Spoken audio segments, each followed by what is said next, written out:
Happy Wednesday, everybody. Welcome to another episode of Market Update, where we discuss leading financial and economic developments in Europe, Asia, and North America. My name is Tony. Let's jump in. And first up, the European Union is weighing an unprecedented move to require Chinese companies to share their technology with European partners as a condition for operating in the bloc, something which Beijing has long required of European companies in China, leading one commentator to quip that China was now, quote, getting a taste of its own medicine, end quote. The proposed rules, expected in November, aim to protect key sectors like electric vehicles, batteries, and digital manufacturing from China's state-backed competition. The measures reportedly would apply broadly to all non-EU firms, but are designed to blunt China's industrial dominance. Companies seeking access to Europe's lucrative markets would need to use EU-made components, hire local labor, and add value on European soil, mirroring the conditions foreign firms face when investing in China. EU Trade Commissioner Maros Sefcovic framed the proposal as reciprocal, not as protectionism. Quote, "We are welcoming foreign direct investment under the conditions that they are real investment," end quote, he said after a meeting of EU trade ministers in Denmark, adding, quote, "That means jobs are created in Europe, value added in Europe, and technology transfers to Europe, as European companies have been doing when they are investing in China." End quote. The initiative shows Europe's growing anxiety over its eroding industrial base and growing frustration with what it sees as an unfair trade relationship with China. Subsidized Chinese products have flooded EU markets, while Beijing's tightening grip on rare earth exports has rattled Europe's clean technology supply chains. Brussels has already moved to double tariffs on Chinese steel and is investigating subsidies for Chinese electric vehicle makers. The forthcoming so-called Industrial Accelerator Act, billed by Commission President Ursula von der Leyen as a tool to ensure, quote, "the future of clean tech will continue to be made in Europe," end quote, represents the bloc's boldest step yet towards industrial self-reliance. Quote, "We also need to make sure our industry has the materials here in Europe," end quote, she said back in September. The draft plan may also mandate joint ventures for foreign entrants, a direct echo of China's own market access model.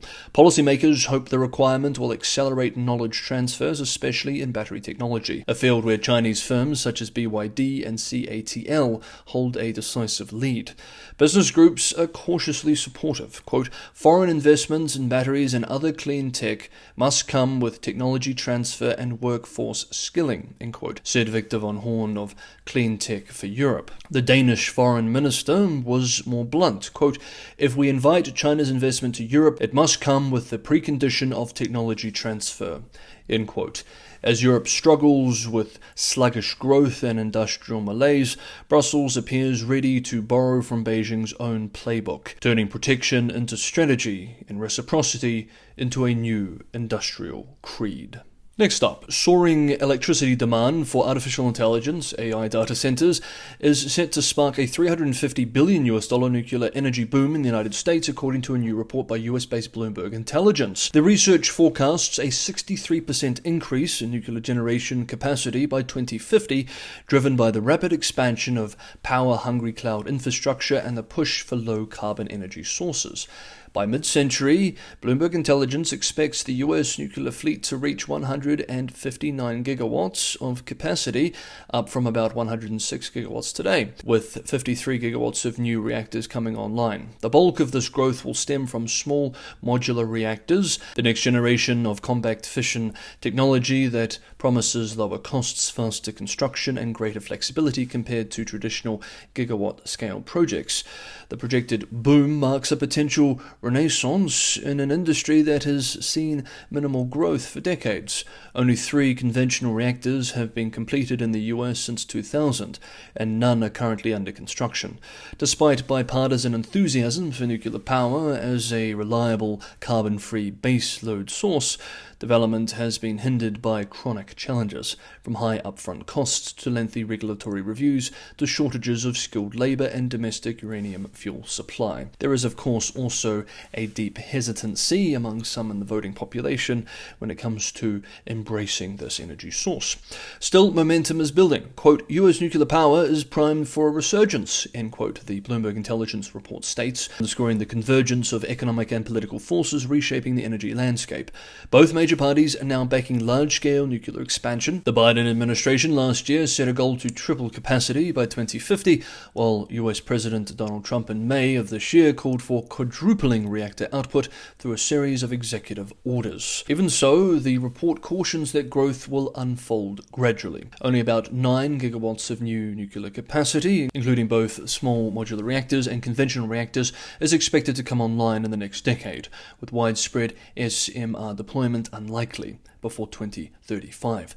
The report stresses that while nuclear energy's carbon-free credentials make it indispensable to America's clean energy future, realizing the full potential of the sector will depend on overcoming its historical cost and regulatory hurdles. If achieved, the projected expansion would mark the most significant revival of the US nuclear energy in more than half a century, positioning atomic power as the central pillar of the nation's AI-driven, electrified economy. Now we have one more development to cover, but just quickly, if you want to continue to be on top of the most up-to-date analysis on the world's most important markets, consider subscribing to Market Update, hit the bell notification icon and you will be, and if you're getting some value from today's episode, don't forget to hit the like button. And finally for today, Australia is weighing the introduction of minimum prices for critical minerals and new state-backed investment in rare earth projects as Canberra deepens cooperation with Washington to counter China's dominance in the global mineral supply chain. According to Australia-based The Age, a leaked departmental brief reveals that the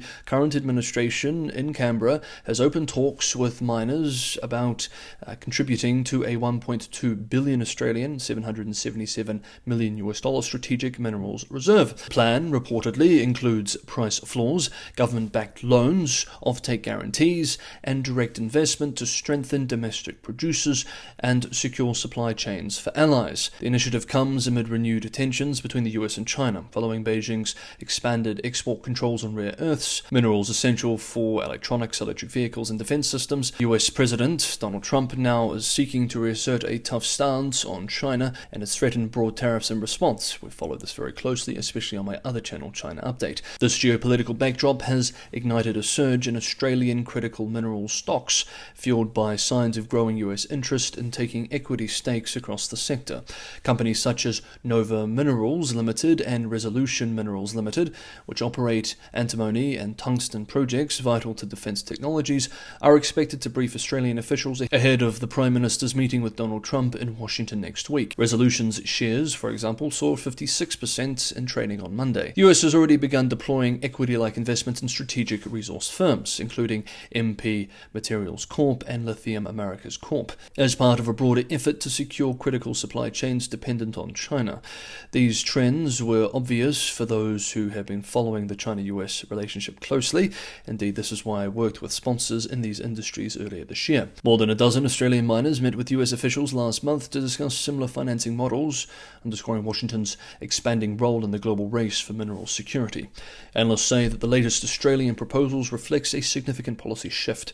Quote, China has reminded the world that it can use its dominance in rare earths and will likely continue to do so, end quote, said Justin Lin of Global X Management in Sydney, adding, quote, investor sensitivity to geopolitical risks is returning fast.